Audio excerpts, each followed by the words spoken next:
तो भला शेवट तो भला माझा बहु गोड झाला आलो निजाच्या माहेरा भेटी रघुमाईच्या वरा दुःखाचा मागेला आलो निजाच्या माहेरा भेटी रघुमाईच्या वरा तुका मने वाली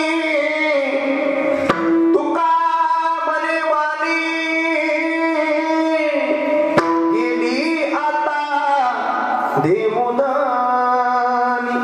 आलो निजाच्या माहेरा भेटी रघुमाईच्या वरा विडारा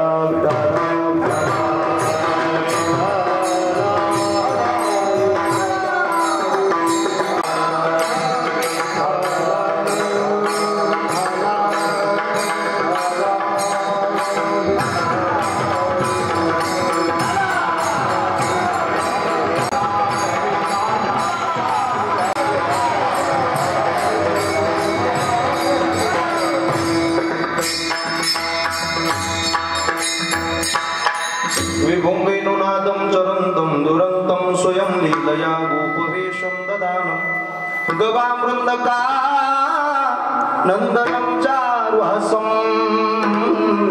परब्रह्मलिंगं भजे पांडुरंगं पांडुरंगा गुरु प्रथम नमन दुसरे चरणा संतांच्या त्यांच्या कृपादाने कथेचा विस्तारू बाबाजी सद्गुरु रुकितार्थ बोधाय ज्ञानेश्वरी कृती निर्मिता येन च प्राकृतोक्त्या समाधिस्थ मृत्युं भजे ज्ञानदेव नमो ज्ञानेश्वर करुणाकरा दयाळा तुमचा अनुग्रह लादलो पावन झालो चराचरी नमो सद्गुरु तुकया ज्ञानदीपा नमो सद्गुरु सच्चिदानंद रूपा नमो सद्गुरु भक्त कल्याण मूर्ती नमो सद्गुरु भास्करा पूर्ण कीर्ती सेवेला सेवक झालो तुमच्या लागलो निज चरणा तुमच्या लागलो निज यावर नकरा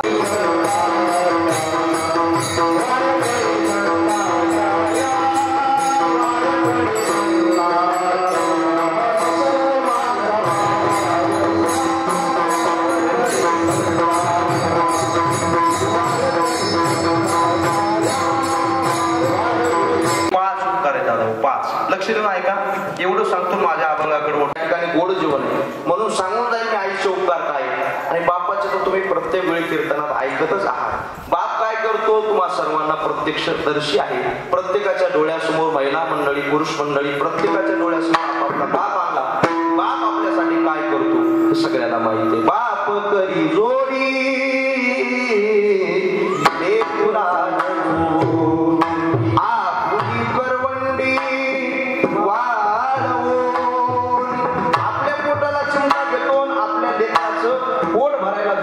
त्याला बाप म्हणतात पण मी बापाचा गोड सांगणार नाही आज एक आईचा आपल्यावर उत्तीर्ण व्हायचं असं पितराचं प्रामुख्यानं कुणाचं ऋण आहे माय बापाचं माणसासारखं कसं वागावं हे ज्ञानेश्वरी मध्ये सांगितलंय गाद्यामध्ये सांगितलंय इथं गाथा ज्ञानेश्वरी वाचणारी सगळी मंडळी आहे दादा हो ऐका जीवनामध्ये ज्ञानेश्वरी गाथा हे पारायण केल्याशिवाय माणसाचं मरण येता कामा नाही ऐका ज्ञानी आमचे गुरुवर्य मामासाहेब दांडेकर सांगायचे माणूस ज्ञानेश्वरी गाथा न वाचता जर मेला माणूस मेला काय गाडून मेला काय विडाला विडाला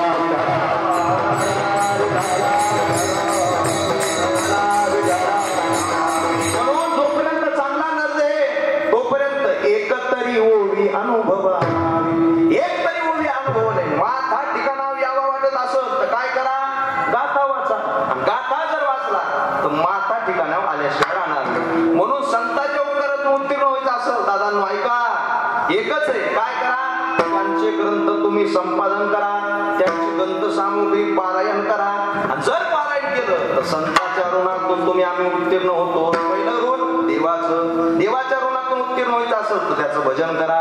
मला संताचं ऋण आहे, ग्रंथ निर्माण केले, ऋषीचं ऋण आहे, ग्रंथ काय करा, ऐका रे कान माझ्या विठोबाचे गुण, कान भरोनी या ऐकीन तुझी कीर्ती, ही मज विश्रांती दे देवा.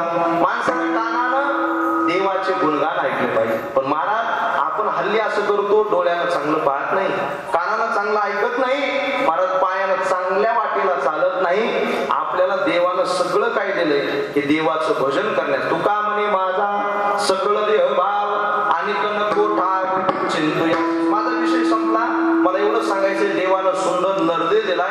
या देवाच्या उपकारातून उत्तीर्ण व्हायचं असेल तर आपला नरदेह देवाच्या कार्यासाठी समर्पण करणं हे देवाच्या उपकारातून उत्तीर्ण होऊ नये. चला पुढं आपल्यावर दुसरा उपकार आहे, दुसरं ऋण आहे. कुणाचं? संतांचं, ऋषीचं.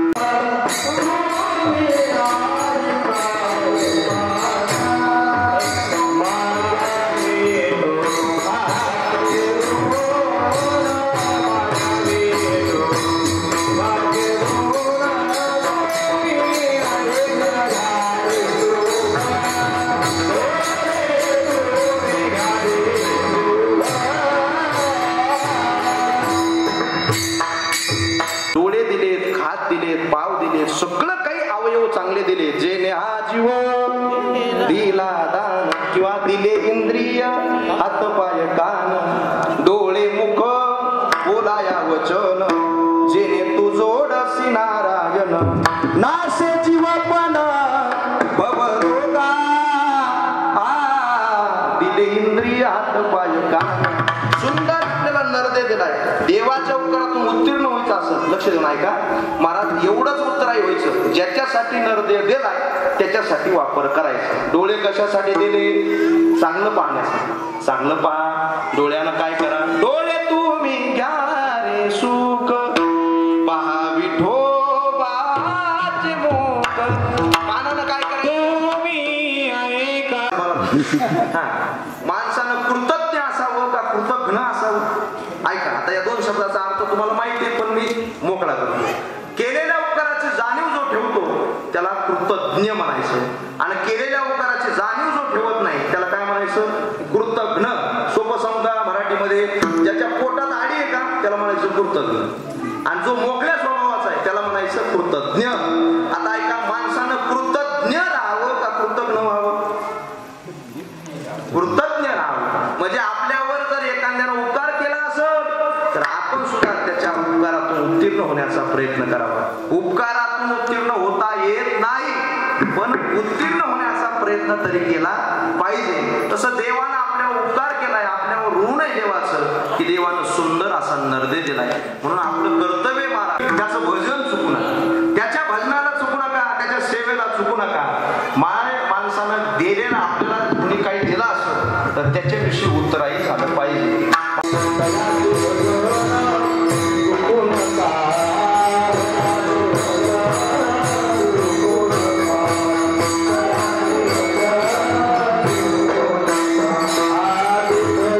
जीवनामध्ये गेलेले आहे बघा. जाणं प्रत्येकाला आहे, जरुरी आहे, जावंच लागणार आहे. पण काही काही गोष्टी महत्वाच्या आहेत. नाथ महाराज म्हणतात, स्त्रिया मिळविता असंख्य मिळती, माता न मिळे त्रिजगती. माणसानं स्त्रिया मिळवायला जर गेलो तर पैशाच्या जोरावर, सत्तेच्या जोरावर अनेक स्त्रिया भेटतील, अनेक तुम्हाला बाया भेटतील. पण महाराज या जगामध्ये माता न मिळे त्रिजगती, तिन्ही जगामध्ये जरी फिरला तर आई नाही भेटणार. म्हणून ह्या आईची आठवण येणार. आता इथून पुढे जीवनामध्ये परत परत पुन्हा पुन्हा सत्वत राहणार. या आईसाठी काय सांगावं झालं? शास्त्रामध्ये सांगितलंय का गंगा पूजन करायचं, का वर्ष श्राद्ध करायचं. दादा महाराज वर्ष श्राद्ध का करायचं, गंगा पूजन का करायचं, याचं कारण सांगितलंय. आपल्यावर ऋण आहे महाराज. ऋण कुणाचं ऋण आहे? तिघा जणांचं ऋण आहे. एक म्हणजे देवाचं ऋण आहे, दुसरं संतांचं ऋण आहे, आणि तिसरं म्हणजे मायबापाचं ऋण आहे. विडाला विडाला विडाला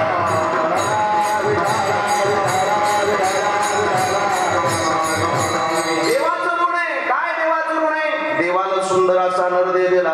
देवी दिला देह भजना गोमटा, सुंदर नरदेह दिला. कुणी दिला?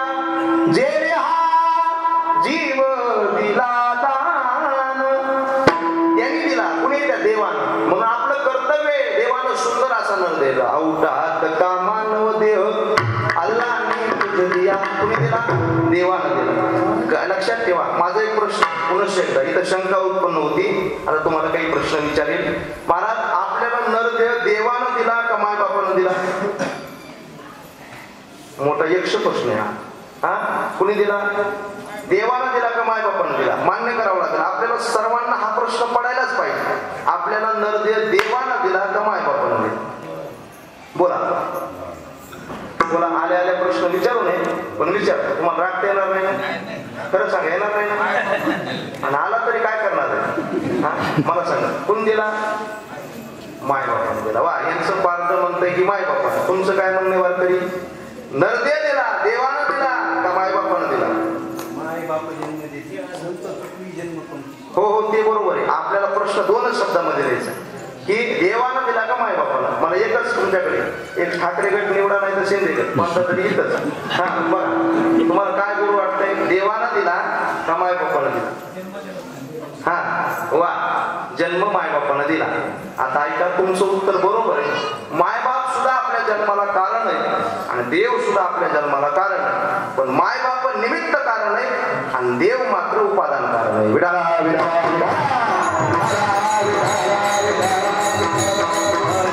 देवाचा उपकार का म्हणतोय? आता ऐका दादा हो, माय बाबाच्या हातात नाही नरदेह देण्याचं. नरदेह देला जर असेल तर देवाला दिला. माय बाप फक्त निमित्ताला कारण. कोणत्या माय बाबाच्या हातात नरदेह देण्याचे मला सांगा?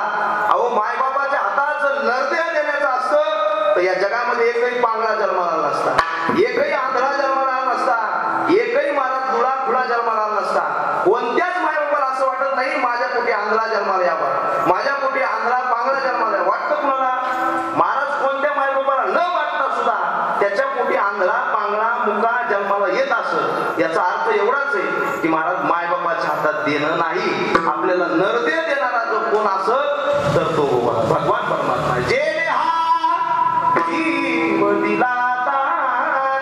देवानं आपल्याला नरदेह दिलाय. म्हणून ऐका मंडळी, आपलं कर्तव्य ज्यानं आपल्याला काहीतरी दिलंय ना तर त्याच्याविषयी आपण उत्तराही झालं पाहिजे. मग काय होईल महाराज? काय हे प्रत्येकाला माहीतच आहे. म्हणून या ठिकाणी रुक्मिणीबाईच्या गुरुजेवणाच्या निमित्तानं आज हा कार्यक्रमाचा योग. कार्यक्रमासाठी उपस्थित असणारे गोड अशी चाल ज्यांनी गायली सुरुवात केली आमचे परमस्नेही परमादरणीय संतोष महाराज, त्यांना सुद्धा खूप खूप धन्यवाद. गोड अशी साथ या ठिकाणी करत आहेत. त्याचबरोबर आमचे परम मित्र राम महाराज इटाळीकर, त्यांना सुद्धा खूप खूप धन्यवाद. आणि आवर्जून ही सगळी काही गावकरी भजनी मंडळी सर्वांच्या चरण नतमस्तक होतो. याच्यामध्ये कोणती परगावची असतील, आमचे अण्णा आहेत नाना सावळीचे नाही का, नानाच ना. हा, त्यांना वाटतं ओळख नाही काही, माझी एकदा ओळख राहिली सगळ्याची. आणि बाकी सगळी आदरणीय महाराज आपल्या इथलेच आहेत ना, आसाराम महाराज इथलेच महाराज आहेत. आणि सगळे काही आमचे जनार्दन इकडं आमचे वडील सुद्धा या ठिकाणी उपस्थित आहेत. आमचे तोडगावचे बालासाहेब महाराज या ठिकाणी उपस्थित आहेत. सर्वच काही गावकरी भजनी मंडळी आहेत. सर्वांच्या चरण नतमस्तक होतो. विनेकरी बाबाला दंडवत घालतो. आणि अगदी वेळेमध्ये, अगदी 1 तास आपला शिल्लक आहे आणि वेळेमध्ये आपण कीर्तन सेवा समापन्न करू. आणि सगळ्याचे नाव घेतले पण इकडे आमचे राहिले दादा महाराज. हा, सुंदर अशी पक्वादाव यांची थाप आहे. आदरणीय आमचे प्रकाश दादा याच्या चरणी सुद्धा दंडवत होतो. एकदा दादासाठी टाळी. अतिशय सुंदर आमचे भरत महाराज यांचे शिष्य आहेत. गोड त्यांचा हात आहे आणि संपूर्ण महाराष्ट्रभरामध्ये ते फिरत आहेत. आपल्या गावाचं भाग्य. आजी मोठी मोठी मंडळी या ठिकाणी उपस्थित आहेत. सर्वांच्या चरण नतमस्तक होतो आणि सेवेला सुरुवात करतो. विडाला विडाला विडाला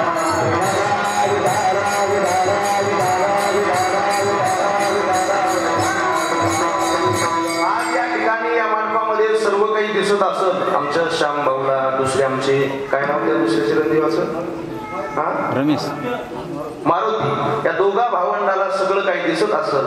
पण काळाच्या पडद्याआड गेलेली आपली आई दिसत नसत. त्यावेळेस अंतःकरण कळवून आल्याशिवाय राहत नाही. कसंही मायबाप जोपर्यंत जिवंत आहे तोपर्यंत त्यांची सेवा करणं फार महत्वाचे. आणि अकस्मात तरुण वयामध्ये आई वडील सोडून गेले,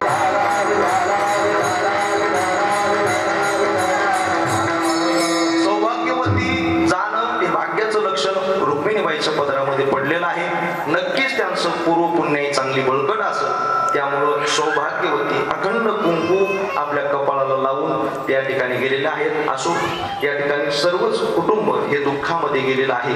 सर्व कुटुंबाला फार मोठी सीन कधी झाली या दर्शन एक वेळ मागील परिहार पुढे नाही सीन. देवाचं दर्शन झालं, मागचा काहीच सीन राहिला नाही.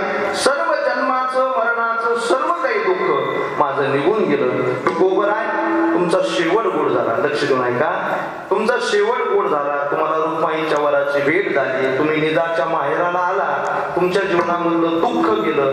तुमच्या जीवनामध्ये आता सगळीकडे सुखाचा उहापोह झालाय. नेमकं हे सगळं तुम्हाला साध्य झालं, याचं कारण काय? गोबर शेवटला म्हणतात, आम्ही सगळं साध्य होण्याचं कारण एकच आहे, माझी वाणी. माझी वाणी त्या भगवान परमात्म्याच्या चरणाजवळ गेली. भगवान परमात्म्याचं गुणगान करू लागली. तुका म्हणे वाणी गेली. कुठं गेली? प्रपंचाचं वर्णन करण्यासाठी नाही गेली, दुसऱ्याची निंदा करण्यासाठी माझी वाणी खर्च नाही झाली. माझी वाणी खर्च झाली त्या भगवान परमात्म्याचं चिंतन करण्यासाठी. आणि माझ्या वाणीनं त्या भगवान परमात्म्याचं चिंतन केलं म्हणून एवढा फायदा झाला. आता इथून पुढे करणार काय महाराज? महाराज म्हणतात, आता देवाच्या चरणाजवळ गेली नाही, एकदा गेली आता देवधर्मी. पुढे सुद्धा आमचं जोपर्यंत पोट भरत नाही तोपर्यंत त्या भगवान परमात्म्याचं चिंतन करू, असा परिहार देणारा अभंग सेवेकरता निवडला आहे. विडाला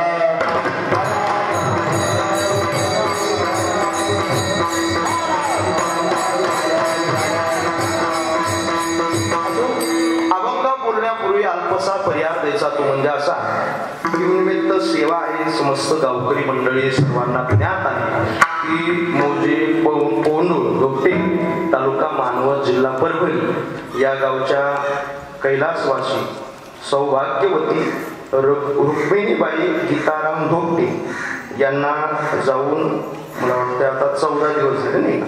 आणि त्यांच्या गोड जेवणाच्या निमित्तानं दिनांक 30/7/2025 बुधवार रोजी त्यांना देव आज्ञा झाली. आणि त्यांच्या गोड जेवणाच्या निमित्तानं तुम्ही आम्ही सर्वजण या ठिकाणी पाहुणे मंडळी, आप्तेष्ट मंडळी, सर्व गावकरी मंडळी या ठिकाणी, भजनी मंडळी, गायनाचार्य, मृदंगाचार्य सर्व मंडळी या ठिकाणी जमलेले आहेत. त्यांचे 2 चिरंजीव आणि त्यांचे पती या ठिकाणी उपस्थित आहेत. श्री गीताराम नरहरी धोपटे हे त्यांचे पती आहेत. आणि 2 मुलं, श्री मारुती गीताराम धोपटे आणि श्री श्याम गीताराम धोपटे असे 2 चिरंजीव आहेत. मुली आहेत का? 2 मुलं आणि वडील या ठिकाणी जिवंत आहेत. आणि रुक्मिणीबाईचं या ठिकाणी गेली 14 दिवस झालं या गावातून वैकुंठ गमन झालं. आणि त्याच्या निमित्त ही आजची गोड जेवणाची सेवा.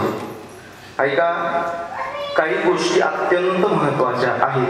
त्यामध्ये आपल्या मायबापाची सेवा आणि मायबापाचं स्मरण करणं हे महत्त्वाचं आहे. पुत्राच्या दृष्टीनं आजचा दिवस महत्त्वाचा आहे. पुत्राच्या दृष्टीनं गोड जेवण, गंगापूजन आणि वर्ष श्राद्ध हे फार महत्त्वाचं असतं. आणि पुत्राचं कर्तव्य म्हणून या दोन्ही मुलांनी या ठिकाणी सुंदर असा कार्यक्रम आयोजित केलेला आहे. आणि आज खरंच यांचं सुद्धा भाग्य, कैलासवासी सौभाग्यवती रुक्मिणीताईचं सुद्धा भाग्य. का म्हणतो भाग्य? महिला अनेक येतात आणि अनेक जातात, पण त्याच्यामध्ये सौभाग्यवती जाण हे भाग्याचं लक्षण असतं. विडाला लक्ष देऊन माझ्या काय थोडा आवाज समजतोय तुम्हाला? सगळ्याला कळायला ना? कळायला बाबा? नाही तर कीर्तन झाल्यावर म्हणतात काही आवाज कळाला नाही. आमचं कीर्तन असंच जायचं. हा, ऐका, 5 उपकार आहेत आपल्यावर आईचे. काय काय केलं आईनं आपल्यासाठी? महाराज, या पृथ्वी तलावर पाय ठेवायला जागा जर कोणी दिली असेल तर ती जागा देणारी पहिली माता जर कोण असेल, पहिला आईच्या पोटात. महाराज, पहिला पाय ठेवायला जागा देणारी कोण असेल तर आई आहे. जगामध्ये महाराज एखाद्याला आपल्याला किरायाला जागा दिली आणि आपण त्याच्या घरामध्ये राहू लागलो तर आपण खोली सोडताना म्हणतो की काय देव माणूस आहे आणि आम्हाला सांभाळलं. 1-2 महिने सांभाळलं तर आपण म्हणतो देव माणूस आहे.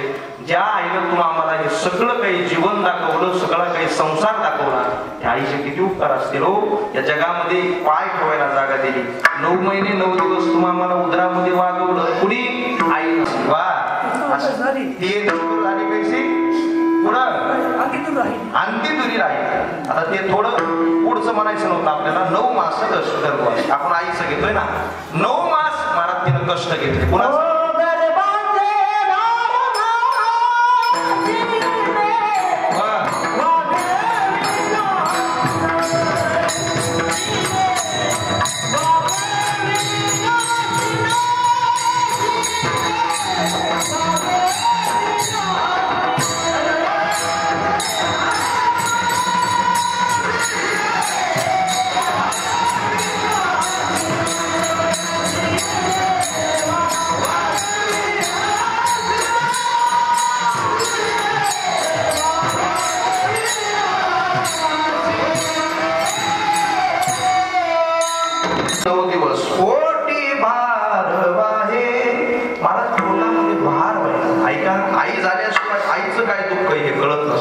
पहिल्यांदा पाय ठेवायला जागा दिली.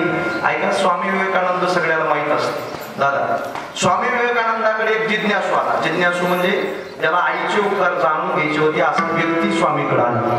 आणि स्वामीकडे आल्याच्या नंतर स्वामीजीला म्हणू लागला, स्वामीजी मला आईचे उपकार सांगा, आईचे उपकार सांगा. स्वामीजी म्हणले, अरे आईचे उपकार शब्दात सांगता येत नाही. आईचे उपकार असे 1 घंट्यात 2 घंट्यात सांगता येत नाही. तुला आईचे उपकार जाणून घ्यायचे असतात तर त्याला दगड आणला. तिथला दगड 1 किलोचा दगड होता. तो दगड आणला आणि दगड आणल्याच्या नंतर स्वामीजीने एक रुमाल घेतला आणि एका रुमालामध्ये महाराज तो दगड पिट्ट बांधला आणि तो दगड याच्या पोटाला लावला आणि म्हणले, दिवसभर तू जे काम करतोस, जे कर्म करतोस, तो दिवसभर कर्म कर आणि कर्म केल्याच्या नंतर, काम केल्याच्या नंतर घरी ये. संध्याकाळी आल्याच्या नंतर तुला आईचे उपकार सांग.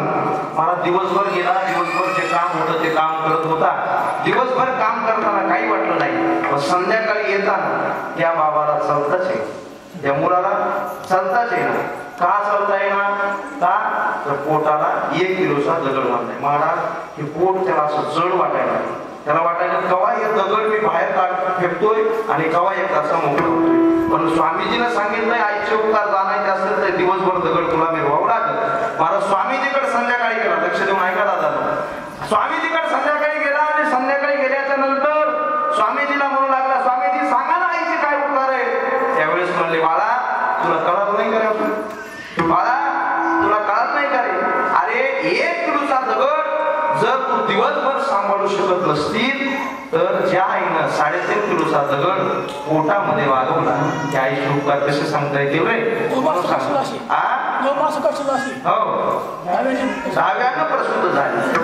येताच कर्मकांड तुझी मान वाढवली. म्हणजे 9 मास कष्ट त्या मातेनं झेलले. असू द्या, पहिल्यांदा पाय ठेवायला जागा दिली. आता मापा, एक जागा दिली. दुसरं रक्तदान दिलं. कुणी? आईनं. आईच्या रक्तात बनले दादा महाराज. हे हाडं जे बनलेले आहेत ते कशापासून बनले? आईपासून बनले. ऐका, माणूस अंतविधी झाला, शेवटचा संस्कार झाला की माणसाला परत जाळतात स्मशान. जाळल्याच्या नंतर माणसाचं सगळं काही जळतं. रक्त जळतं, मांस जळतं, सगळं काही जळतं. राहतं काय? बोला, काय राहतं? काय राहतं? तुम्ही जाळले नाही काय माणसं? हा, काय राहतं? अस्थि राहते. अस्थि म्हणजे हाडं राहतात. पण कधीतरी प्रश्न पडलाय का आपल्याला, महिला मंडळी, पुरुष मंडळी, माणसाचं सगळं काही जळत असं, रक्त जळत असं, नुसते हाडच का राहत असं? त्याचा प्रश्न कधी पडतो का? नाही पडत. आपण त्याच्यावर कधी विचार करत नाही. हाडं सुद्धा जळायला पाहिजे ना. का जळत नाही हाडं? अहो, आग्नीमध्ये काही जळत महाराज, लोखंड जळतं, तर हाडं जळायला काही नाही झालं. हाडं जळत नाही याचा प्रश्न ज्यावेळेस शास्त्रज्ञाला पडला त्यावेळेस शास्त्रज्ञ म्हणतात हाडं जळूच शकत नाही. का जळू शकत नाही? कारण हाडं हे आईच्या दुधापासून बनलेले आहे. म्हणून अग्नीच्या बापाची ताकद नाही आईच्या दुधाला जाण्याची. विठाला विठाला विठाला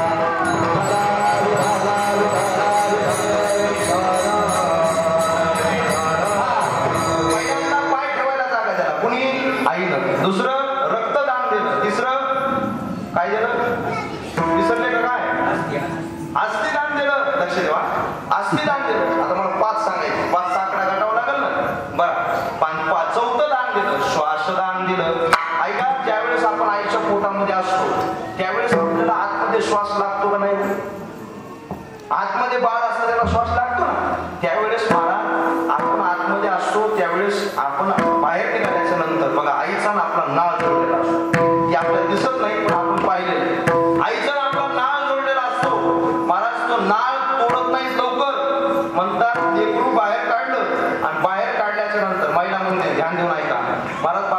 पाडल्याच्या नंतर त्या लेकराला पालथं पाडतात म्हणा, आणि पालथं पाडून वरी थाप मारतात, आणि थाप मारल्याच्या नंतर ते लेकरू जोपर्यंत रडत नाही, बाहेरचा श्वास जोपर्यंत घेत नाही तोपर्यंत डॉक्टर नाळ कापत नाही. डॉक्टरला विचारलं लवकर जर कापले तर काय होईल? ते म्हणजे माणूस लेकरूच जगायचं. म्हणजे का? त्यावेळेस म्हणले जोपर्यंत आईच्या उदरामध्ये लेकरू असतं तोपर्यंत आईच्या एका नाकपुडीचा श्वास हा स्वतःसाठी असतो, आणि एका नाकपुडीचा श्वास हा तिच्या लेकरासाठी असतो. श्वास दान देणारे जर कोण असत तर आई. चौथा उपकार झाला हो. आणि पाचवा उपकार आईचा, अमृताहुनी गोड पाजला पाना. अमृतापेक्षाही गोड जर आपल्याला पाना पाजला असेल तर कुणी? आपल्या आई. तुझ्या या उपकाराची कधी जाणीव झाली ना,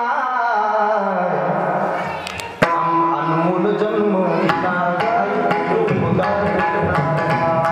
आईनं फार मोठे उपकार केले. म्हणून लक्षात ठेवा, जगामध्ये कोणत्याही गोष्टीला विसरा पण माय बापाला विसरू नका. हर बात को तुम बोलो भले पण माँ बाप को मत भूलना.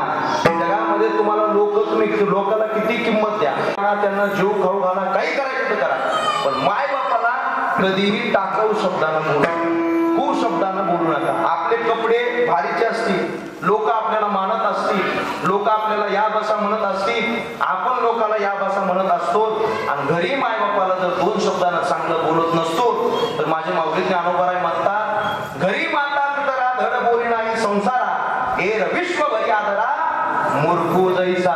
मूर्ख माणसं ते जे घरी माय बापाला किंमत देत नाही तर लोकांना आदर आतिथ्य करतात. म्हणून माय बापाच्या व्याख्येमध्ये आपल्याला बसायचं असेल सेवे करायच्या, म्हणून माय बापाच्या सेवेनं काय होणार नाही? सकळ तीर्थाचे धुरे जे का माता पितरे तया सेवेस कीर शरीरे लोन कीजे. सगळं काही प्राप्त होतं कशानं? माय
सगळ्या देवाचं स्वरूप मायबाप आहे.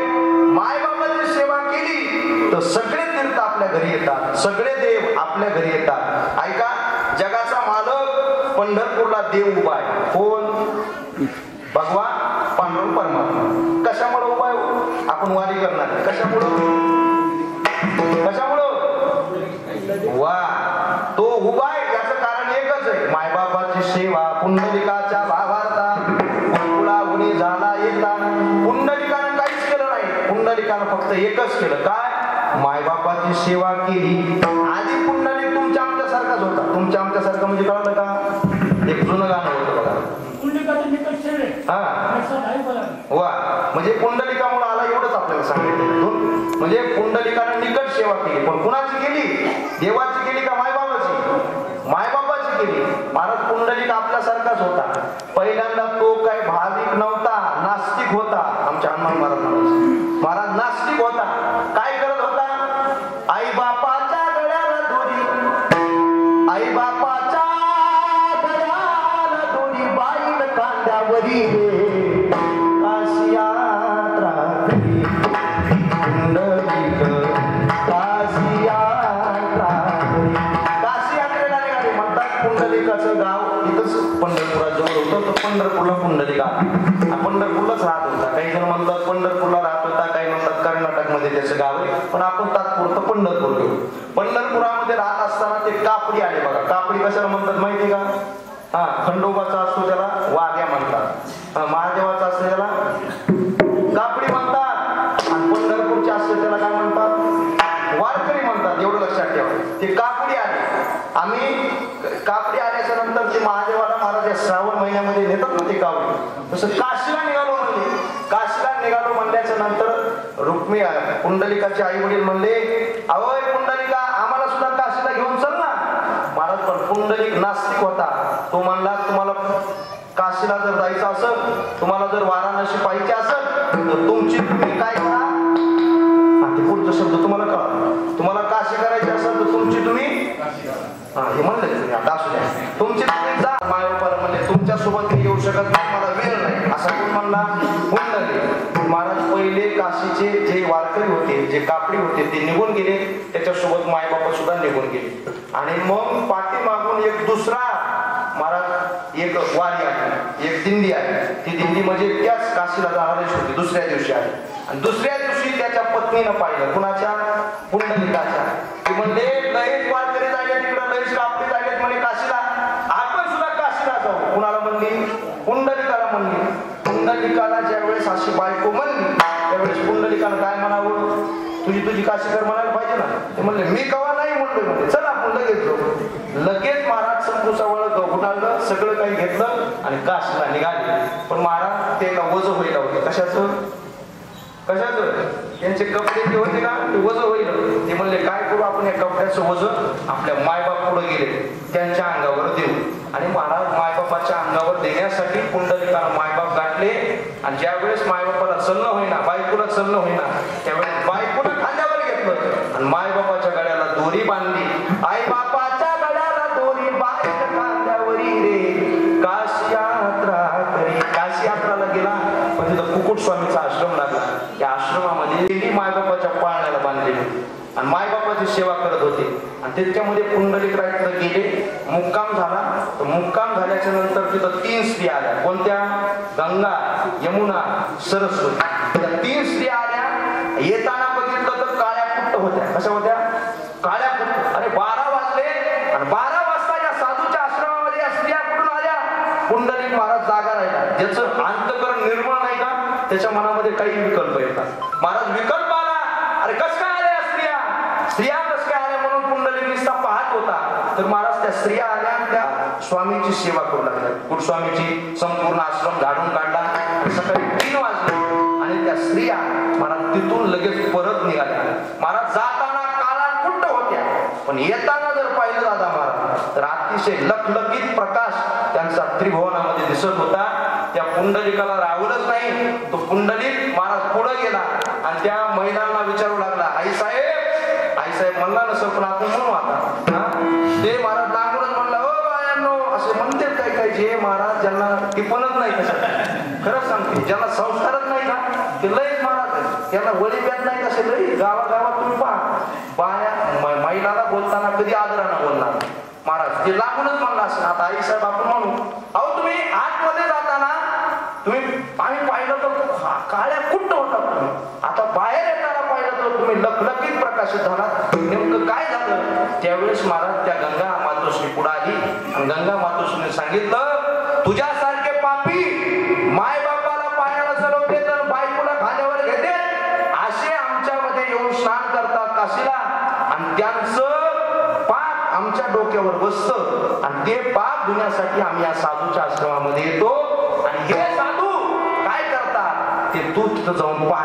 त्यावेळेस महाराज हा चमत्कार ज्यावेळेस त्याला घडला त्या साधूकडे तो गेला आणि कुकुट स्वामीला म्हणला तुमच्याकडे स्त्रिया आल्या त्या लखलखीत झाल्या याचं कारण काय, तुम्ही करतात तरी काय.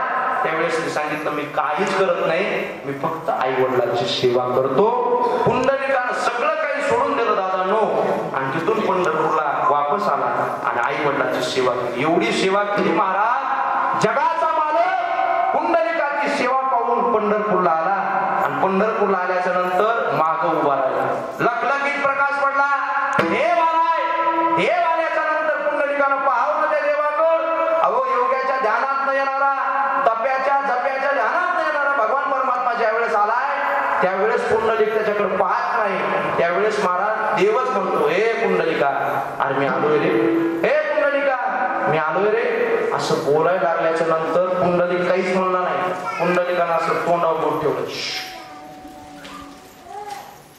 इतकी शांतता ऐका म्हणलं.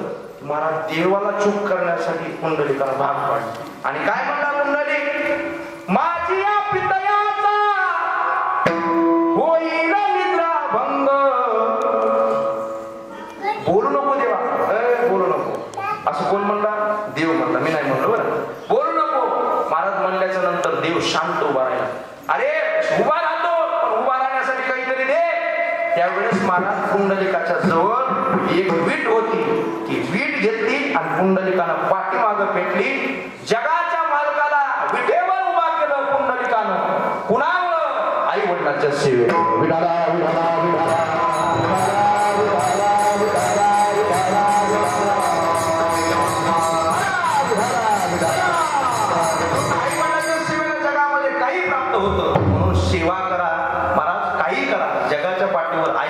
सेवेची सर येणार नाही. म्हणून आई वडिलांची सेवा करण्यासाठी दोन्ही चिरंजीव या ठिकाणी पुढे सरसावले. दोघांना सुद्धा खूप खूप धन्यवाद देतो. माझ्या अभंगाकडे उभा आहे. या अभंगामध्ये म्हणतात माझा शेवट गोड झाला. ऐका जीवनामध्ये शेवट प्रत्येकाचा येणार. इथं राजा असो, रंक असो, इथं अवतारी पुरुष असो, प्रत्येक जण येत नाही मुरो आले अवतार हेरते पामर जीव किती. प्रत्येकाला जावं लागणार आहे. 2 दिवसाचा करोनी बाजार जाण जरूर रे बाबा जाण जरूर. प्रत्येकाला जावं लागणार आहे. ऐका मातुर यश गोविंद पिता यश धनंजय हा ज्याचा मामा भगवान श्रीकृष्ण होता आणि ज्याचा बाप अर्जुन होता त्या अभिमन्यूला मरावं लागलं. विठाला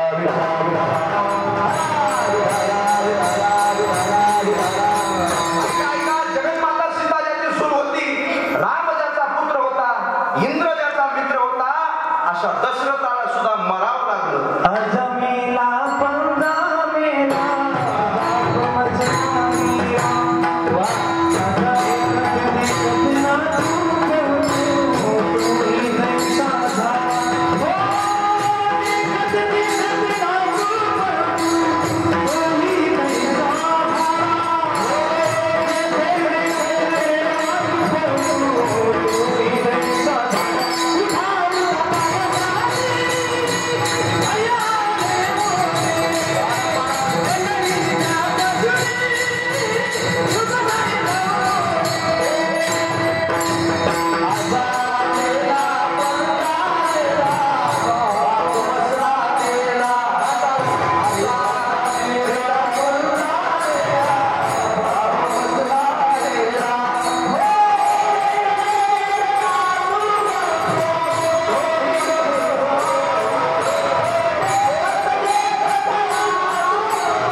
कीर्तनाला शोभा त्यावेळेसच मारा ज्यावेळेस हे सगळे सावधान असते.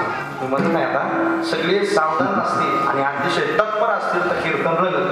प्रवास करायचा असेल 3 गोष्टी महत्वाच्या आहेत. मला प्रवास करायचा असेल तर काय काय लागतं? बिडी, काडी, काय लागतं? प्रवास करायचा असेल ते दुसऱ्या दिवसाला कोणी म्हणून त्यांना त्यांच्याकडे जातात. म्हणजे आपल्याच माणसाला खवळल्यासारखं नाही का?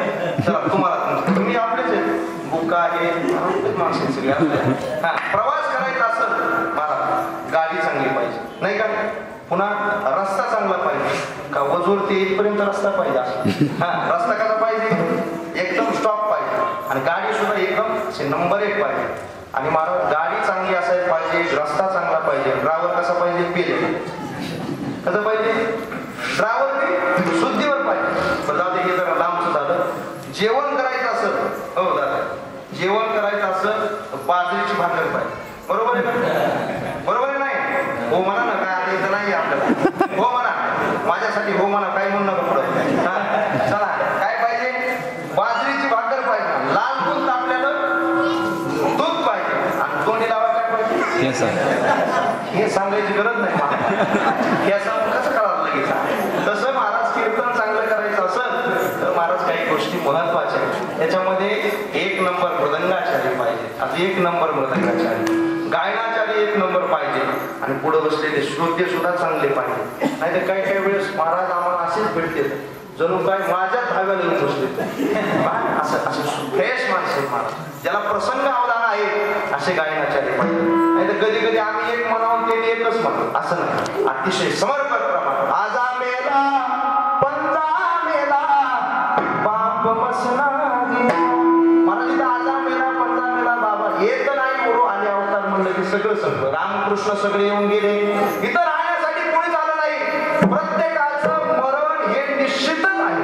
या जगामध्ये कोण जाणार नाही, मरण माहीत नाही पण जाणार नाही असा कोणीच नाही. ऐका, सावता महाराज म्हणतात कधी आपल्याला काळ नेण्यासाठी येईल आणि कधी आपण निघून जातो काही सांगता येत. कोणी दिवसी यम येतील चालून, कोणी दिवसी प्राण जातील घेऊन, कोणी दिवसी स्मशानी जाऊन. एकले राहावे एकले राहावे देव देवी हृदयी काय बोलत असते सावता महाराजांना. सावता महाराज म्हणतात कधी यम येईल काय सांगता येत नाही. माहिती का आपल्याला? बरं जाऊ द्या, आता तुमच्या जवळच उदाहरण सांगतो. महाराज प्रत्येकापाशी एक कार्ड आहे, ज्याच्या कार्डाशिवाय कुणालाही आधार भेटत नाही. त्याचं नाव काय? आधार. बोलत नाहीत का? आधार कार्ड. तरी बोला ना, आता झालं ना, अर्धा तास झालं तुमच्या गावाला. बोला कोणतं कार्ड आहे? आधार कार्ड. आधार कार्डाशिवाय भारतामध्ये कुणालाच आधार नाही. आधार नसेल तर तुम्हाला बाहेर काढून देते. म्हणून आधार कार्ड फार महत्वाचं. बघा, या आधार कार्डामध्ये प्रत्येकाची जन्मतिथी आहे. आपण ज्या दिवशी जन्माला आलो ती तारीख आहे का नाही? प्रत्येकाच्या आधार कार्ड तपासून पहा. इथं नका तपासू, आता घरी गेलं तपासा. प्रत्येकाच्या आधार कार्डावर.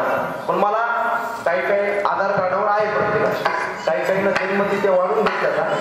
महाराज टिळे पंढरपूरची वारी करते. महाराज 50 जन्म, आपला जन्म किती? आपलं वय भरतंय 50. दादा त्यांनी करून घेतलंय 65. कशासाठी? एकनाथ महाराजाची कृपा व्हावी म्हणून. कळालं का हे? महाराज एसटी फुकट व्हावी म्हणून वारीला निघाले आणि असा लवाडीचा धंदा करायचे. खरं सांगा, यांची एसटी पंढरपूरला जाईल का?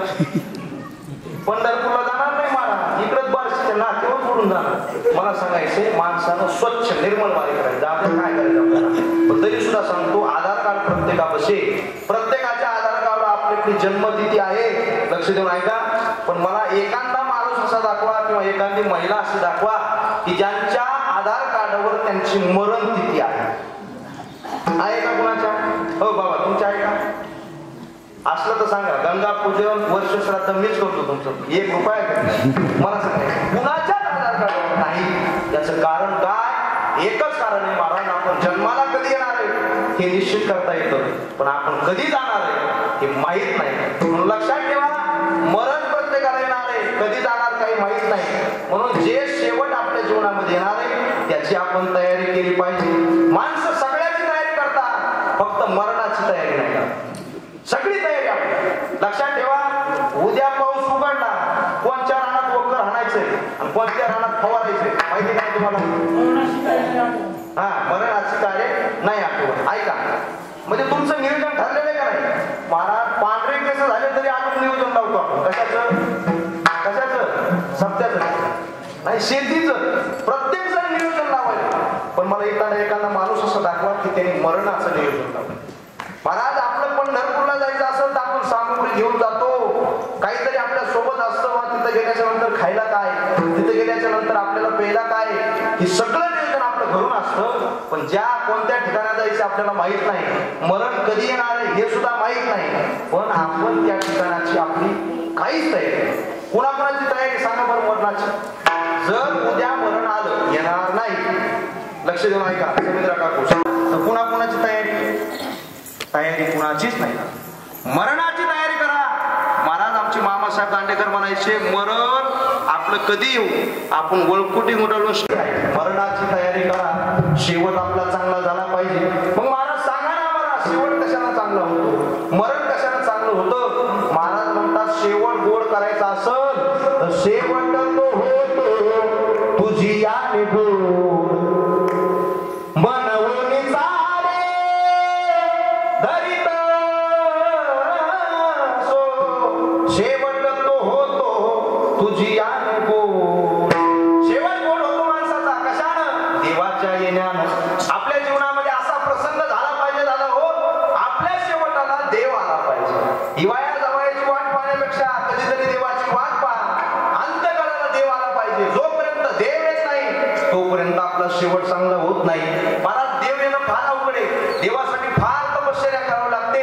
जाऊया, देव नाही येणार, देवाचं नाव तरी यायला पाहिजे. नाही, देव नाही येणार महाराज, पण नाव तरी यायला पाहिजे. मग नाव येण्यासाठी काय करावं लागलं? शेवटला देवाचं नाव आपल्या मुखाला यावं वाटत असत तर काय करावं लागलं? महाराज अभ्यास करावा लागला. जसं महाराज कितीला आहे तुम्ही? 8वीला? 10वीला एखादा विद्यार्थी असेल, त्याला बोर्ड असतो. लक्षात ठेवा, थोडं लक्ष देऊन ऐका. हे कीर्तन म्हणजे नैमित्तिक कीर्तन आहे, त्याच्यामुळे याच्या विशेष प्रक्रिया सांगितल्याशिवाय कीर्तन पूर्ण होत नाही. महाराज 10वीचा बोर्ड ही महाराज एक परीक्षा आहे. त्या बोर्डामध्ये 1 नंबर जर पास व्हायचा असेल तर महाराज आपल्याला वर्षभर काय करावं लागल? या कॅनलला त्या कॅनलला फिरावं लागेल का? नाही, वर्षभर अभ्यास करावा लागेल. जो विद्यार्थी अन्न पाण्याचे विचार न करता अभ्यास करील महाराज, तो चांगल्या मार्गाने 10वीच्या बोर्ड मध्ये पास होईल. लक्षात ठेवा, मरण सुद्धा असा एक बोर्ड आहे. त्या बोर्ड मध्ये पास व्हायचं असेल तर आपल्याला अभ्यास करावा लागेल. कोणता अभ्यास? साधू संतांना सांगितलेला. काय सांगितलं? काही थोडा बहुत लाग पाठ, काही थोडा बहुत लाग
ऐका शेवटचं आपल्या ठेप्यावर आपण आलो पाहिजे.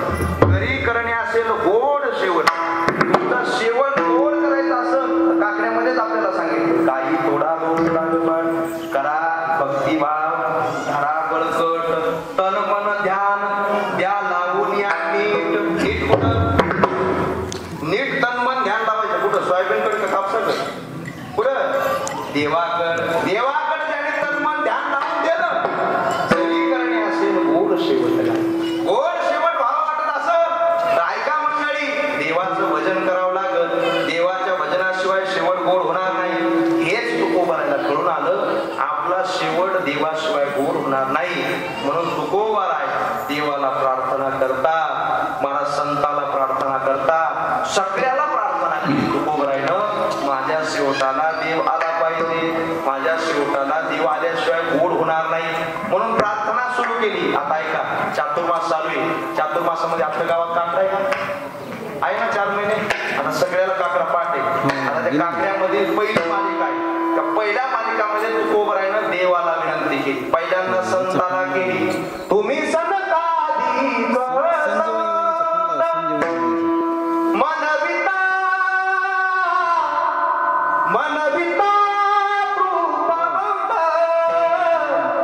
एवढा करा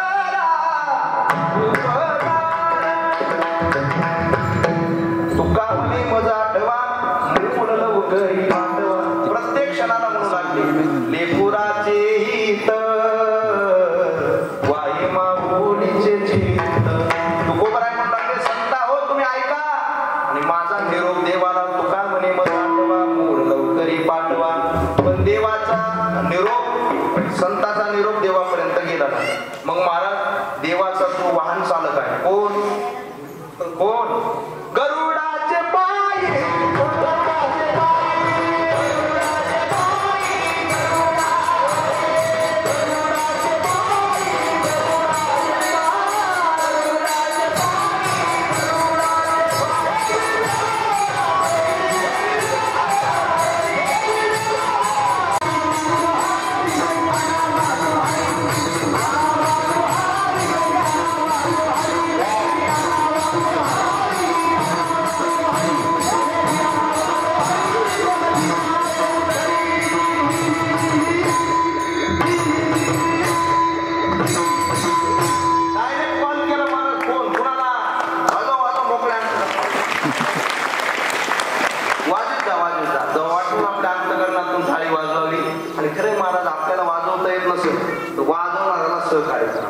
आपल्याला गाता येत नसेल तर जे गातय का त्याच्यात आनंद माना, नाही का? आपल्याला टाळ वाजवता येत नसेल, जे वाजवतय का त्याला मला सहकार्य केलं पाहिजे. वा चांगले तुमचं सेवा करताय, भजन करताय, चांगले माणसं हे करीत नाहीत. मान जे वाजवते, जे भजन करते त्याच्या खपल्या मागं काढते.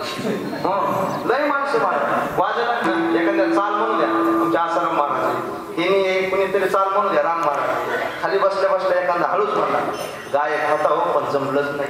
आणि जमण्यासाठी आयुष्य घातलंय यांनी जमण्यासाठी म्हणजे लग्न नाही, जमण्यासाठी म्हणजे हे पक्वात जमण्यासाठी, कीर्तनात वाजवण्यासाठी आयुष्य घातले. आपण थोडं प्रोत्साहन दिलं तर काय होतं मला सांगायचंय. महाराज पहिला कॉल केला कुणाला? गरुडाचे पायी, गरुडाचे पायी. महाराज तुकोबाराय गरुडाला विनंती करू लागले, ठेवी वेळो वेळा डोली. काय कारण तुकोबाराय? वेग आणावा तो हरी, आणावा तो हरी. अहो माझा उद्धार वाटत असेल ना लवकर हरीला घेऊन या. महाराज गरुड म्हणला हे डिपार्टमेंट आता आपल्याकडलं संपलंय. आता हल्ली वाहन चालकाचं कुणी ऐकत नाही, आपलं कुणी ऐकत नाही. सगळा कारभार जर गेला असेल तर कुणाच्या हातात? कुणाच्या हातात? तिकडं पाय लक्ष्मीचे हाती. सगळा कारभार आता वायाच्या हाती. काय करा तुम्ही? प्रार्थना करा तुकोबाराय, पण कुणाची? पाय लक्ष्मीचे हाती म्हणून येतो का कुळती. लक्ष्मी मातेची प्रार्थना केली. लक्ष्मी माता म्हणले हे कलियुगातले काही माणसं ऐकत असतील म्हणे, पण हे आमचं गिराईक तसं नाही. हे कुणाचं ऐकतो? हे ज्याच्या ह्याची जे सेवा करतील त्याचं ऐकतात. मग कोण? शेष याची सेवा करतो. तुका म्हणे शेषा जागे करा. ऋषिकेशाला जाग आली. ऋषिकेशाला जाग आल्याच्या नंतर तुकोबाराय प्रार्थना करत होते, येई गा विठ्ठला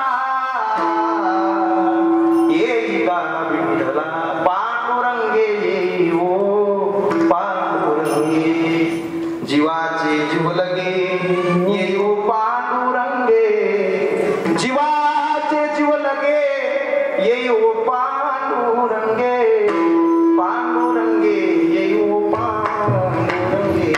खरं सांगा दादा, आपण कधी असं प्रार्थना करतो का देवा? आपण कधी बसतो का देवाच्या समोर? हो समुद्र काका बसलात कधी? देवाच्या पुढे कधी बसतो का? कधी बसतो का? नाही बसत. मग कधी देवाला प्रार्थना करतो का? नाही. कधीतरी अंतःकरणापासून देवाला प्रार्थना करून बघा. महाराज देव आल्याशिवाय राहत नाही. तुकोबाराने प्रार्थना केली आणि तो भगवान परमात्मा वैकुंठा तुकोबारासाठी वैकुंठावला. पहिलाने हरी शंख चक्र शोभे करी गरुड येतो पडात्कारे नाभी नाभी म्हणे. देवा तुकोबाराने नेण्यासाठी देव आला. आठवा प्रसंग देव आलाय. देवासोबत महाराज त्याचे सगळे काही माणसं आहेत आणि दशमीच्या दिवशी महाराज देऊन आला. देऊन आल्याच्या नंतर सगळ्या देहूमध्ये माणसं बसलेले. तुकोबराय देवाला आणाय गेले. देवाला आणाय गेल्याच्या नंतर महाराज देवाचा आदर आतिथ्य केलं. आता ऐका, शेवट कुणाचा गोड होतो. देवाला आणलं घरी, पण तुकोबराच्या घरी खाण्यासाठी काही नाही, खाऊ घालण्यासाठी काहीच नाही. पाहुणे घराशी आधी आले ऋषिकेशी काय करू काय करू उपचार उपमुखी जर काहीच नाही. दरदरीत पाण्या माझी रांधेल्या दरदर पाण्यामध्ये खाण्या रांध्या तुकोबरायला देवाला खाऊ घातल्या. दशमी झाली, एकादशी झाली, महाराज सगळं काही झालं, धुलीवंदन झालं. द्वितीयला तुकोबराय हे देवाजवळ गेले आणि सगळे समाज महाराज आता वैकुंठाला आम्ही जाणार. सगळेजण एकत्रीकरण झालं आणि तुकोबराय देवासमोर आली. सगळ्या समाजाला म्हणू लागली आम्ही जातो आमुच्या सगळ्या समाजाला सांगितलं आज बरी होतो तुमच्या गावी आता कृपा असू द्यावी. आम्ही जातो आमुच्या तुकोबराय म्हणले रामकृष्ण हरी विठ्ठल बोला तुका जातो वैकुंठाला. वैकुंठाला तुकोबराय निघाले. सगळ्या गावातल्या लोकांना म्हणू लागले चालायचं का चालायचं का चालायचं का. गावातले म्हणले तुम्ही व्हा पुढं आम्ही येतो मागून, तुम्ही व्हा पुढं आम्ही येतो मागून. त्यांना वाटलं दरबारीच पंढरपूरला ते तसेच निघाले काय की. गावातले लोक बरं जाऊ द्या म्हणले. गावातल्याला नाही, बायकोला विचारतात जिजे आवले येते का तुला? ते म्हणले आले असते, पण नेमकं तुमच्या सासऱ्यानं म्हैस दिली. बघा आवलीची जिजाबाईची गुंतवणूक झाली म्हशीमध्ये. म्हैस येली, तिचं दूध दुभतं व्यवस्थित लावलं की मी येते, तुम्ही वापरत. कोण? तुकोबरायची पत्नी. महाराज सगळेजण सगळ्याला प्रार्थना केली आणि तुकोबराय देवाच्या समवेत बसले. देव एका साईडला, तुकोबराय एका साईडला आणि महाराज तुकोबरायच्या साईडला देव बसले. विमान वर निघालं. महाराज अंतकाळी विठो आमासी पावला उडी सहित झाला गुप्त तुका. वर विमान गेलं. तुकोबराय म्हणतात ज्याच्यासाठी मी प्रार्थना केली, ज्याच्यासाठी मी भजन केलं, तो भगवान परमात्मा शेवटाला आला. माझा शेवट गोड झाला. अभंगाचं प्रथम सेवा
देव आला. म्हणून सगळ्याला एकच प्रार्थना करतो, झालं मी एक चरण सोडतो, बाकीचे 3 सोडतो.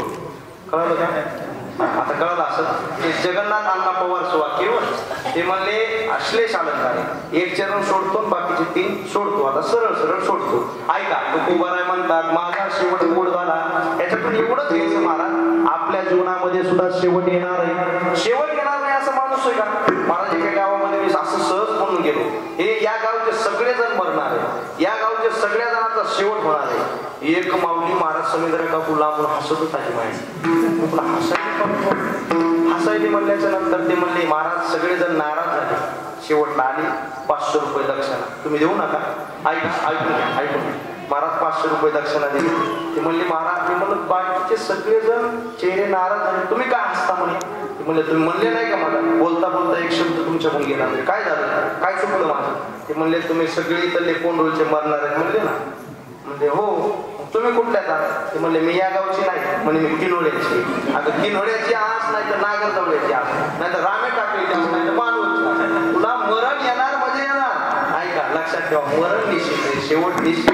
माणसाला वाटतं महाराज मी आज मरण उद्या मरण, मृत्यू न विचारी देश विचारणार नाही, काळ विचारणार नाही, काय करतो काही विचारत नाही महाराज. शेवट येणार आहे. म्हणून ऐका, शेवट येण्याच्या अगोदर आपला शेवट गोड झाला पाहिजे.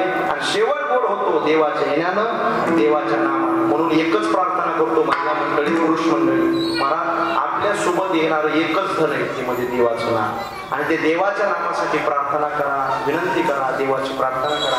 महिला मंडळी काय करायचं नाही, इकडे लक्ष द्या. सकाळी उठायचं, निर्मळ स्नान करायचं, स्नान करायचं स्वच्छ अंतकरण, निर्मळ अंतकरणानं सगळ्याच्या अगोदर उठलं ना, शांत वातावरण असतं घरी, आणि घरी देवाच्या समोर बसायचं. तुम्हाला जो देव आवडतो का त्या देवाच्या समोर बसा आणि अगदी अंतकरण युक्त, भावयुक्त अंतकरणानं देवाला प्रार्थना करा. हरे राम हरे कृष्णा कृष्णा कृष्णा हरे हरे, हरे राम हरे कृष्णा कृष्णा कृष्णा हरे हरे. किंवा देवाला विनंती करा, हरी या हो माझे मंदिरी, नाही ना दुसरे कोणी घरी. देव जर वाट पहा देवाची, आपण महाराज दिवाळीची वाट पाहतो, आपण जावयाची वाट पाहतो, देवाची वाट पाहत नाही. शबरीनं 80,000 वर्ष वाट पाहिली, महाराज अनेक जटायूनं वाट पाहिली, प्रत्येक संतानं वाट पाहिली. वाट पाहिल्याशिवाय देव घरी येत नाही.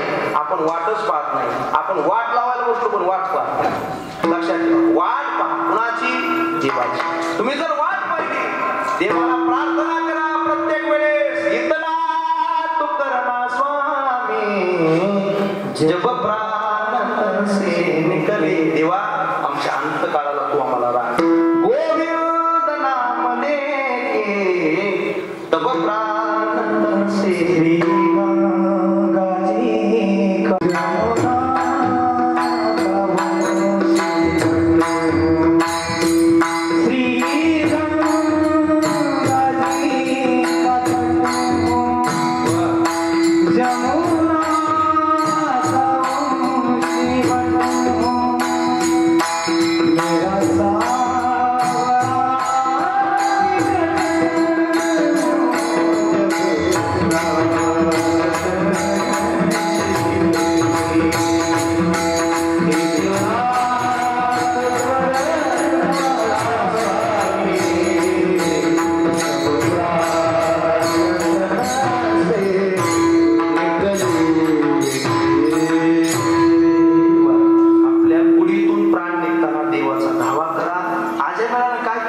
नुसतं नाव घेतलं.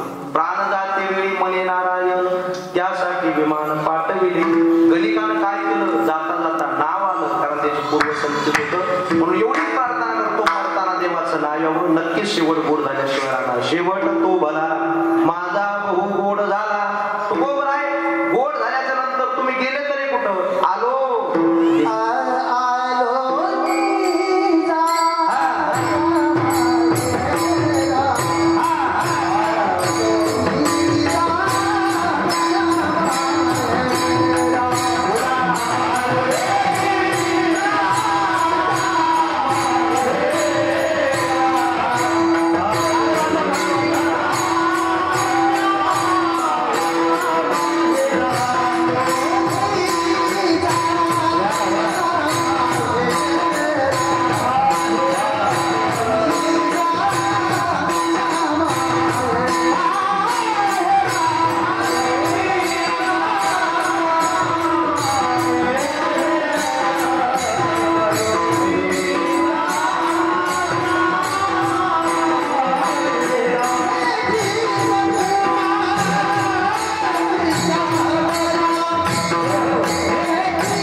आणि शिवेला पूर्ण विराम. 5 मिनिटं राहिलेत माझे.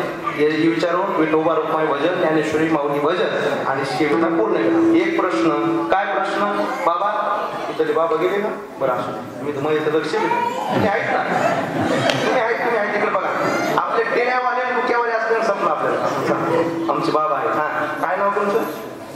हरिभाऊ. वा, हरिभाऊ भेटले. खरं सांगा, माहेर महिला मंडळला का पुरुष मंडळला? आपल्याला आहे का नाही? कुठं वर्ष का? डायरेक्ट माझा प्रश्न एका उत्तरात द्या. महिला मंडळला माहेर आहे का आपल्याला माहेर? बरं जाऊ द्या, तिकडे नका जाता. तिकडे सांगा आहे का नाही? आहे. महाराज आपल्याला जर माहेर नसतं तर संत म्हणलेच नसते माझे माहेर आहे.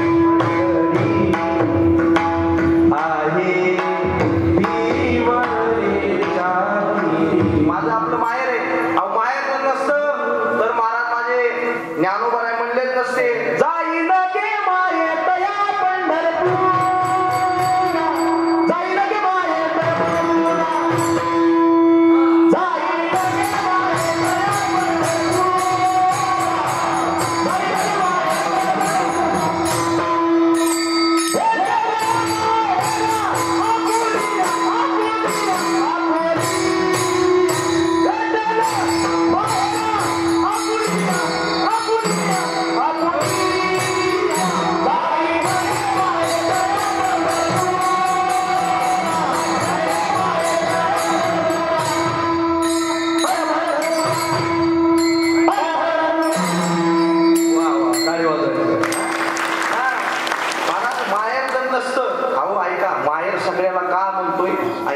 महिला मंडळाला सुद्धा माहेर आहे, पण त्यांचं माहेर लौकिक माहेर. मायबाप जोपर्यंत जिवंत आहे तोपर्यंत महिलेला माहेर आहे महाराज. एकदा मायबाप जाऊ द्या, लोक महाराज कुणाचं भाऊन कुणाची बहीण किंमत नाही. माय बाप मेले दोन्ही आता उरले नाही कोणी. जात सासूचा सोसेना कोणी माहेर सारेना. मायबाप जिवंत आहे तोपर्यंत माहेर आहे, पण ज्यावेळेस मायबाप जातील ना तरी सुद्धा सगळ्याला सांभाळणारा एकच आहे माय जगन्नाथ. बाप जगन्नाथ. सगळ्या जणांचा एकच माय आणि एकच बाप आहे, तो म्हणजे पंढरपूरचा मालक. म्हणून लक्षात ठेवा, कधी त्रास झाला, कधी तुम्हाला इथं कंटाळा आला या कोंडूरच्या लोकांचा, कधी माय बापाचा, कधी घरच्याचा, कधी आत्महत्या करू नका. महाराज एक 50 रुपयाचा झेंडा घ्या आणि 50 रुपयाचा झेंडा घेऊन नीट पंढरपूरला निघायचं. पंढरपूरला गेला आणि उपाशी मेला असं कधीच होणार नाही. का? कारण तिथला देव तुम्हा आम्हाला सांभाळणार आहे. म्हणून आपल्या सगळ्याचं माहेर कोणतंय? पंढरपूर. म्हणून पंढरपूर तुकोबराय म्हणतात. मी माझ्या माहेराला आलो निदाच्या माहेरा बेटी रकुमाईच्या वरा. तुकोबराय तुमच्या जीवनामध्ये परिणाम काय झाला? परिहार झाला अवघ्या दुःखाचा मागिरा. सगळ्या दुःखाचा परिहार झाला, मागचं सगळं दुःख गेलं. ऐका, 30 तास बाळीला उभा राहू द्या, 32 तास राहू द्या, माणसाला एकदा देवाचं दर्शन झालं. हरिभाऊ खरं सांगा, काय सीन वाटतो का? नाही वाटत महाराज. का? देवाचं दर्शन झालं, बाग गेला सीन गेला, अवघा झाला आनंद. म्हणून जीवनामध्ये आनंद होतो देवाचं दर्शन झाल्याच्या नंतर. जीवन सफल होतं देवाचं दर्शन झाल्याच्या नंतर. तुकोबराय म्हणतात जीवनामध्ये आनंद झाला, सगळ्या गोष्टी प्राप्त झाल्या. आम्हाला कशामुळं? या वाणीमुळं.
रडायला लागलं की स्वरातच रडत हा एवढे माणसं तयार आहेत. हे नाना हे सगळे काही गावकरी मंडळी हे कुठं काही शिकले नाही, पण भगवान परमात्मा यांची निष्ठा आहे आणि निष्ठेनं महाराज हे सगळं काही देवानं दिलं यांना. यांनी भजनाची सेवा म्हणून ऐका काय देईन देव काय सांगता येत नाही. खरंच खूप खूप गोड सर्वांचे चरण नतमस्तक. सगळेजण हात वर करा एकदा. सगळेजण झालं कीर्तन आता शेवट वर करा ना कीर्तन. वा सगळेजण वर करा हात वर करा उठून उभा राहा हात वर. सगळ्यांनी एक टाळी वाजवायची हा. एक टाळी झाली पाहिजे. एक चिल्लर देऊ नका महाराज ठोक येते चिल्लर. हा एक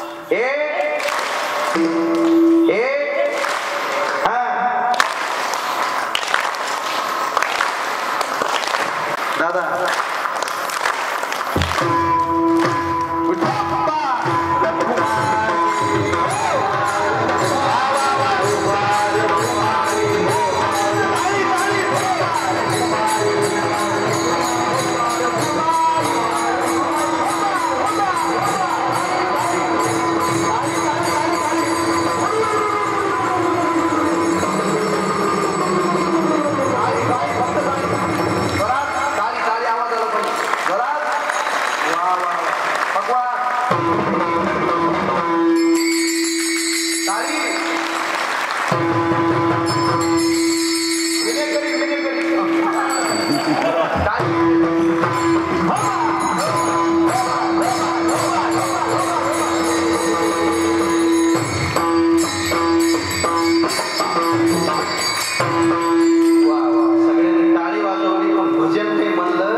भजन म्हणा सेवेला पूर्ण आहे.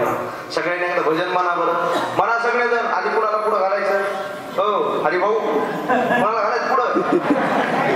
तुम्हीच पुढं म्हणा. अहो आमचं तर गेलं ना आता पुढं म्हणून बरं चला आम्हाला पुढं घाला तुम्ही राहा मागे. असू द्या आता म्हणतात गावात आली ना. चला पहिल्यांदा पुढं घालू आपण महिला मंडळीला. का पुढं घालायचं माहिती का? कारण सगळे हप्ते यांच्याच खात्यावर पडायचे म्हणून यांना पुढं घालून यांना भजन करायला. मुख्यमंत्री लाडकी बहिणी योजना. चला म्हणा सगळ्या जणी ज्ञानदेव जनाबाई.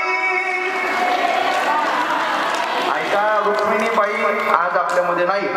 रुक्मिणीबाईला आपल्याला भावपूर्ण श्रद्धांजली व्हायची या भजनाच्या माध्यमातून. म्हणून सगळे जणांनी आजपर्यंत त्यांना काही देऊ शकलो नाही, पण एवढं भजन त्यांच्या चरणी अर्पण करायचंय. सगळ्या जणी म्हणा ज्ञानदेव जनाबाई. 80% आवाज आला 20% राहिला अजून. सगळ्या म्हणा ज्ञानदेव जनाबाई. मागच्या कोणी म्हणत नाही तिकडे म्हणा ना सगळ्या म्हणे. हा ज्ञानदेव जनाबाई. चांगला आवाज आहे पण थोडा अजून दबत येईल. आता इकडे बघू सोपन काका. हो म्हणा सोपन काका मुक्ताबाई. तुमचा 80% आमचा 30%. बघा तिकडे आवाज त्यांचा आवाज बघा ना आपला बघा काहीतरी राखा ना आपली. असू द्या सगळे म्हणा सोपन काका मुक्ताबाई. आपल्याला युती करावं लागते. युती कोणासोबत गोट्यावर बसलेत का त्यांच्यासोबत. त्यांचा आपला आवाज एक झाला की आपली पार्टी निवडून आली म्हणून समजा. चला बोला महिला मंडळी पुढं पुरुष मंडळी पाठीमागे. ज्ञानदेव जनाबाई. सोपन काका मुक्ताबाई. मागच्याचा आवाज येत नाही. झालं कीर्तन. आता ऐका भजनाशिवाय पर्याय नाही. सगळ्यांनी पुन्हा एकदा हात वर करा. महाराज काय कुठून आणलं की असू द्या. सगळेजण हात वर करा. शेवटची भावपूर्ण श्रद्धांजली.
त्याचा परिणाम असा झाला शेवट तो भला नुसता भला नाही झाला तर माझा बहु गोड झाला महाराज शेवट गोड झाला म्हणतात बहु गोड झाला नेमकं तुमच्या जीवनामध्ये झालं तरी काय महाराज म्हणतात ज्याची प्राप्ती करायची होती त्याची प्राप्ती झाली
निवडलेला अभंग जगतवंदनीय जगतश्रेष्ठ जगदा आधार जगाचा संसार सुखाचा व्हावा म्हणून स्वतःच्या संसारावर तुळशीपत्र ठेवणारे हिंदवी स्वराज्याचे संस्थापक छत्रपती शिवाजी महाराज यांचे धर्मगुरू असणारे श्रीमंत श्री जगद्गुरु तुकोबाराय प्रस्तुत अभंगामध्ये आपला